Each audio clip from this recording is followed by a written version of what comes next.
देख रहे हैं महाकार्टून टीवी XD। हेलो बच्चों, आज मैं आपको सुनाऊंगी एक और नई कहानी जिसका नाम है ईमानदारी का इनाम। बहुत समय पहले की बात है। किसी गांव में बाबूलाल नाम का एक पेंटर रहता था। वह बहुत ईमानदार था, किंतु बहुत गरीब होने के कारण वह घर घर जाकर पेंट का काम किया करता था। उसकी आमदनी बहुत कम थी। बहुत मुश्किल से उसका घर चलता था। पूरा दिन मेहनत करने के बाद भी वह सिर्फ 2 वक्त की रोटी ही जुटा पाता था। वह हमेशा चाहता था कि उसे कोई बड़ा काम मिले जिससे उसकी आमदनी अच्छी हो, पर वो छोटे छोटे काम भी बड़ी लगन और ईमानदारी से करता था। एक दिन उसे गांव के जमींदार ने बुलाया और कहा, सुनो बाबूलाल, मैंने तुम्हें यहाँ एक बहुत जरूरी काम के लिए बुलाया है। क्या तुम वो काम करोगे? जी हजूर, जरूर करूँगा। बताइए क्या काम है। मैं चाहता हूँ कि तुम मेरी नाव पेंट करो और ये काम आज ही हो जाना चाहिए। जी हजूर, ये काम मैं आज ही कर दूंगा। नाव पेंट करने का काम पाकर बाबूलाल बहुत खुश हुआ। अरे वो सब तो ठीक है, पर तुम पहले ये तो बताओ कि इस काम के पैसे कितने लोगे? वैसे तो इस काम के 1500 लगते हैं, बाकी आपको जो पसंद है दे देना। ठीक है, तुम्हें 1500 मिल जाएंगे, पर काम अच्छा होना चाहिए। जी हजूर, आप चिंता मत कीजिए, आपको काम बढ़िया ही मिलेगा। जमींदार उसे अपनी नाव दिखाने नदी किनारे ले जाता है। नाव देखने के बाद बाबूलाल जमींदार से थोड़ा समय मांगता है और अपना रंग का सामान लेने चला जाता है। सामान लेकर जैसे ही बाबूलाल आता है, वो नाव को रंगना शुरू कर देता है। जब बाबूलाल नाव रंग रहा था तो उसने देखा, अरे नाव में तो छेद है। अगर इसे ऐसे ही पेंट कर दूंगा तो ये डूब जाएगी। पहले इस छेद को ही भर देता हूँ। ऐसा कहकर वो छेद को भर देता है और नाव को पेंट कर देता है। फिर वह जमींदार के पास जाता है और कहता है, हुजूर, नाव का काम पूरा हो गया, आप चलकर देख लीजिए। ठीक है, चलो।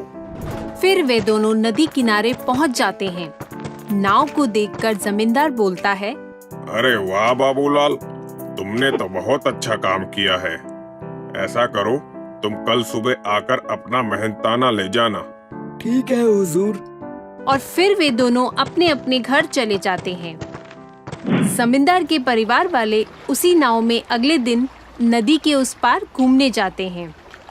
शाम को जमींदार का नौकर रामू, जो उसकी नाव की देखरेख भी करता था, छुट्टी से वापस आता है और परिवार को घर पर ना देखकर जमींदार से परिवार वालों के बारे में पूछता है। जमींदार उसे सारी बात बताता है। जमींदार की बात सुनकर रामू चिंता में पड़ जाता है। उसे चिंतित देखकर जमींदार पूछता है, क्या हुआ रामू? ये बात सुनकर तुम चिंतित क्यों हो गए?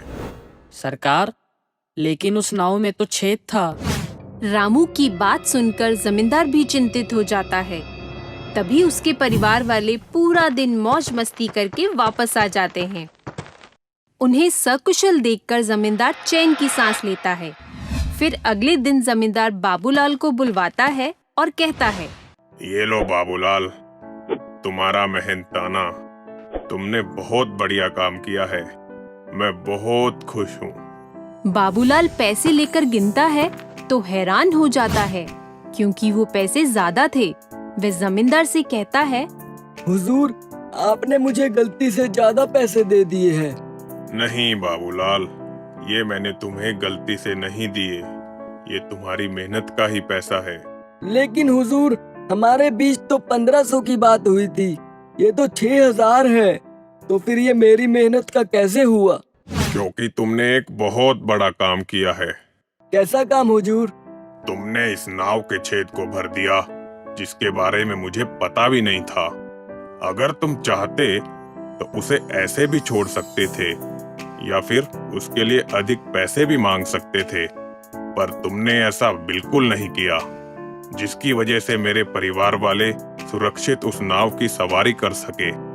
अगर तुम उस छेद को ना भरते तो मेरे परिवार वाले डूब भी सकते थे।